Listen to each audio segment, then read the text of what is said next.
हर रात को जब हम सोने के लिए आंखें बंद करते हैं ना, तो हम कितने निश्चिंत होते हैं कि सुबह तो उठ ही जाएंगे। हम कॉन्फिडेंट होते हैं कि भैया जिस तरह से आज का दिन हमारा गुजरा है ना, उसी तरह से कल का दिन भी पूरा हमारे को मिलेगा, पूरा समय हमारा होगा। हमारे दिमाग में कभी ऐसा नहीं आता कि हमारे साथ कल कुछ भी हो सकता है। हो सकता है आज जितने दोस्त आपके हैं ना, जितने रिश्तेदार आपके हैं, वो सब के सब आपको छोड़ के चले जाएं, या आप उनको छोड़ के चले जाओ। आप एकदम से अकेले हो जाओ। कुछ भी हो सकता है। हो सकता है कल के दिन में आपके सामने ऐसी कोई मुसीबत आ जाए जिसका सामना केवल और केवल आपको ही करना पड़े। आप अपने आप को अकेला पाओ और कोई चाह के भी आपका ना साथ नहीं दे पाए। Anything can happen with you tomorrow. Even आज की नाइट में भी आपके साथ कुछ भी हो सकता है। अकेलापन हमारे जीन्स में पाया जाता है, क्योंकि हमें अकेला ही आना पड़ता है और अकेले ही जाना पड़ता है। ये तो हमारे कुछ वर्षों के सोशल कनेक्शंस हैं, जिनकी वजह से हमारे इतने जान पहचान वाले हो गए ना, हमारे इतने रिश्तेदार बन गए ना, हमारे इतने दोस्त बन गए ना। जहां हम काम करते हैं वहां पर हमारे बहुत सारे कोवर्कर्स साथी बन गए हैं। ये सब के सब जो दुनियादारी वाले रिश्ते हैं ना, वो हम सब इंसान बनाते हैं, हमारे खुद के द्वारा बनाए गए। We are the only who create the relations, only we make the friends.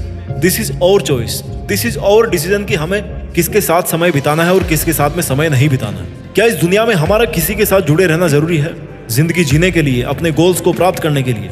The simple answer is no. एक बंदा जाता है किसी महात्मा जी के पास में और जाकर के बोलता है कि महात्मा जी, मैं अपनी जिंदगी से ना बड़ा परेशान हूँ, बड़ा दुखी हूँ, और मैं क्या करूँ कि मेरी जिंदगी में शांति हो, मैं ठीक से अपना जीवन जी पाऊँ। बहुत टेंशन रहती है, खुश नहीं रह पाता, और जो मैं पाना चाहता हूँ उसको पा नहीं पाता, मजा नहीं आ रहा जिंदगी में, बिल्कुल इंटरेस्ट नहीं है। महात्मा जी ने काफी देर तक आंखें बंद रखने के बाद में एक लंबी सांस ली और दुखी चेहरे से बोले कि बेटा कोई बात नहीं, अब जैसे जिंदगी जीते आए हो ना वैसे ही जीते रहो, क्योंकि तुम केवल 10 दिन ही जिंदा बचोगे, तुम्हारी लाइफ इतनी ही बची है। भैया वो जो बंदा आया था ना, उसके पैरों तले जमीन खिसक गई, और खिसके भी क्यों ना आपको कोई एकदम से बोल दे कि भैया 10 दिन बाद तुम मरने वाले हो। उस बंदे के मन में आया कि यार इससे अच्छा तो मैं आता ही नहीं बाबा जी के पास में, कम से कम ये 10 दिन तो और जी लेता मैं। अब उसको पता लग गया कि भैया उसके पास में केवल 10 दिन बचे हैं, तो उसके दिन और ज्यादा मुश्किल से बीतने वाले थे। He was thinking like that. वो बिना कुछ बोले बाबा जी से उठ करके जाने लगा, तो महात्मा जी ने बोला कि सुनो, 10 दिन बाद तो तुम्हें वैसे ही मरना है, इसलिए तुम 10 दिन होते ही मेरे पास में आ जाना, क्योंकि इस दुनिया में तो तुम्हें शांति नहीं मिली, लेकिन जहां भी तुम परलोक में जाओगे मरने के बाद में, वहां पर मैं तुम्हें शांति दिला दूंगा, इतनी पूरी गारंटी है, मोक्ष दिला दूंगा तुम्हें। ठीक है महात्मा जी। आदमी ने दुखी मन से बिना महात्मा जी की ओर देखे हुए ऐसा बोल करके अपने कदम वापस अपने घर की तरफ बढ़ा लिए। कुछ समय तक तो वो बहुत ज्यादा दुखी रहा, उसको समझ नहीं आया कि यार क्या करूं क्या नहीं करूं, किसको बताऊं, कहाँ जाऊं। लेकिन उसके बाद में जो उसका हर चीज को देखने का नजरिया था ना, वो बदल गया। उसने केवल उन कामों पर फोकस किया जो वास्तव में उसके लिए जरूरी थे।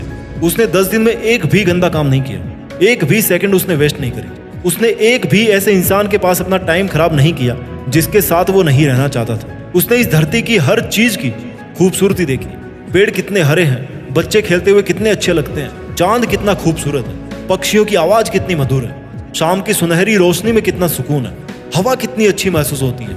उसने हर उस छोटी से छोटी चीज को महसूस किया जो आज तक उसने कभी नहीं किया था, क्योंकि उससे वो सब चीजें ना, वो सब फीलिंग्स, वो सब नज़ारे दूर होने वाले थे। और जब कोई चीज हमसे दूर होती है ना, हमेशा के लिए वो भी, तो हमें उसकी अहमियत तभी पता पड़ती है, क्योंकि हमें कभी रियलाइज नहीं होती कि उसके बिना हम कभी रह सकते हैं, या कभी वो चीज हमसे दूर भी चली जाएगी। उसने हर एक पल बिना किसी टेंशन के बहुत ज्यादा सुकून के साथ में निकाला। उसको फर्क नहीं पड़ रहा था कि उसके पास में पैसे कम थे, कार नहीं थी, उसको कोई फर्क नहीं पड़ रहा था कि वो किराए के छोटे से मकान में रह रहा था। उसको कोई फर्क नहीं पड़ रहा था कि कौन उसके बारे में क्या बोल रहा है, क्या सोच रहा है, कितनी बुराई कर रहा है, कौन उसकी बड़ाई कर रहा है, कौन उसको गाली दे रहा है, कौन उससे प्यार कर रहा है। वो इन सब चीजों से परे उठ चुका था। केवल एक सच्चाई को इतना करीब से जानने के बाद में ना, उसकी जिंदगी पूरी तरह से 10 दिन के लिए बदल चुकी थी। उसने अपनी जिंदगी के वो जो 10 दिन थे ना, वो इस तरह से जिए मानो वो पूरी जिंदगी इस तरह से नहीं जी पा रहा था।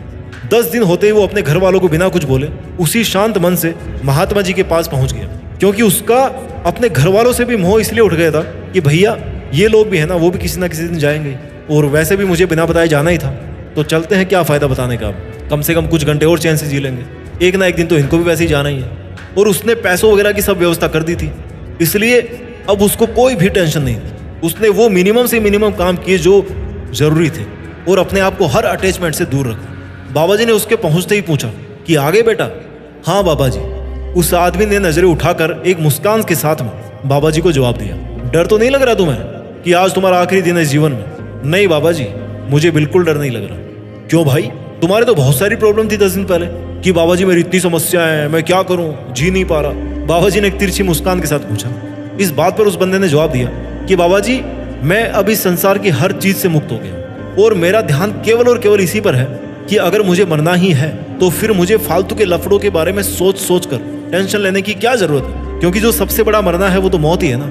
तो जब मौत ही आ गई तो अब फिर छोटी मोटी चीजों में क्या मरना, और जब मुझे मरना ही है तो फिर मैं क्यों अपने आखिरी समय को ऐसे बर्बाद करूं, और क्यों ना मैं इस आखिरी समय को जी भर के जीऊं और वो सब काम करूं जो मेरे जीवन को एक अर्थ देते हैं। बाबा जी ने मुस्कुराते हुए कहा कि अगर जीना सीख गए हो ना तो वापस जाओ और अपनी बची हुई जिंदगी ठीक वैसे ही जियो जैसे पिछले 10 दिन से जीते आ रहे हो। मैंने तुमसे झूठ बोला था कि तुम 10 दिन बाद मरने वाले हो, क्योंकि मेरे पास तुम्हें जिंदगी का मतलब समझाने के लिए इससे बेहतर तरीका और कोई हो ही नहीं सकता था। जाओ और बिना किसी फिक्र के बारे में सोचे अपनी जिंदगी फिर से जीना स्टार्ट करो। उस बंदे की आंखों में आंसू थे कि केवल इतनी सी सोच की वजह से कि मेरी मौत होना निश्चित है, केवल इस विचार को सोचने मात्र से मेरी जिंदगी बदल गई है। हालांकि उसको अफसोस भी हो रहा था कि काश अगर वो इस बात को बहुत पहले समझ गया होता ना तो वो जिंदगी कितना और ज्यादा जी लेता। बट थैंक गॉड कि अब भी उसके पास में जिंदगी बची थी जीने के लिए, लेकिन वो बहुत आगे की सोचे बिना केवल आज की लाइफ जीने में यकीन रखेगा। काश हमें बचपन में ये चीज सिखाई जाती कि हम इस बात को कभी ना भूलें कि हमारी मौत होना निश्चित है। काश इस मंत्र को हम हमेशा याद रखते कि जब हमारी लाइफ की वैलिडिटी अनलिमिटेड नहीं है तो फिर हमारी समस्याओं की वैलिडिटी अनलिमिटेड कैसे हो सकती है।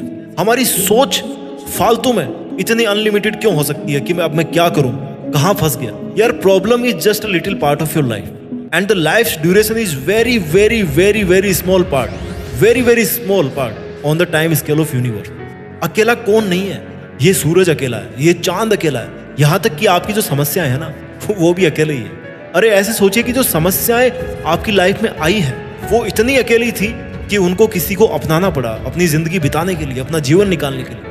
हर कोई अकेला है, अकेले सब है, अकेले आए थे और अकेले जाना पड़ता है। अपनी जिंदगी की धुन को खुद ही बजाना पड़ता है। और ये जो मुश्किलों का और अकेलेपन का ताना बाना है ना, ये केवल हमारा नजरिया है, नजरिए के अलावा और कुछ नहीं है। इस दुनिया में कोई एक कण ऐसा दिखा दो जो अकेला नहीं है। हर एक कण का अपना एक अलग अस्तित्व है, अपनी एक अलग पहचान है।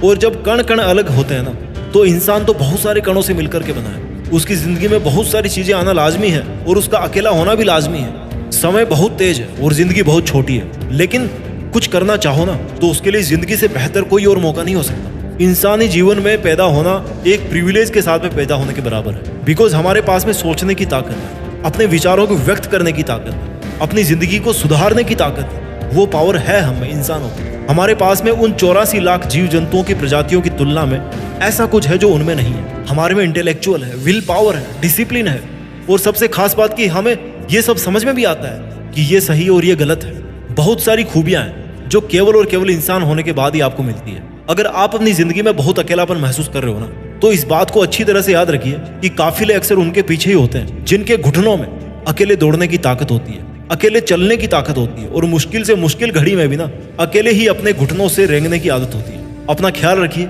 आगे बढ़ते रहिए, अकेले रहकर भी देश में अपना नहीं बल्कि दुनिया में देश का नाम कीजिए। जय हिंद, वंदे मातरम।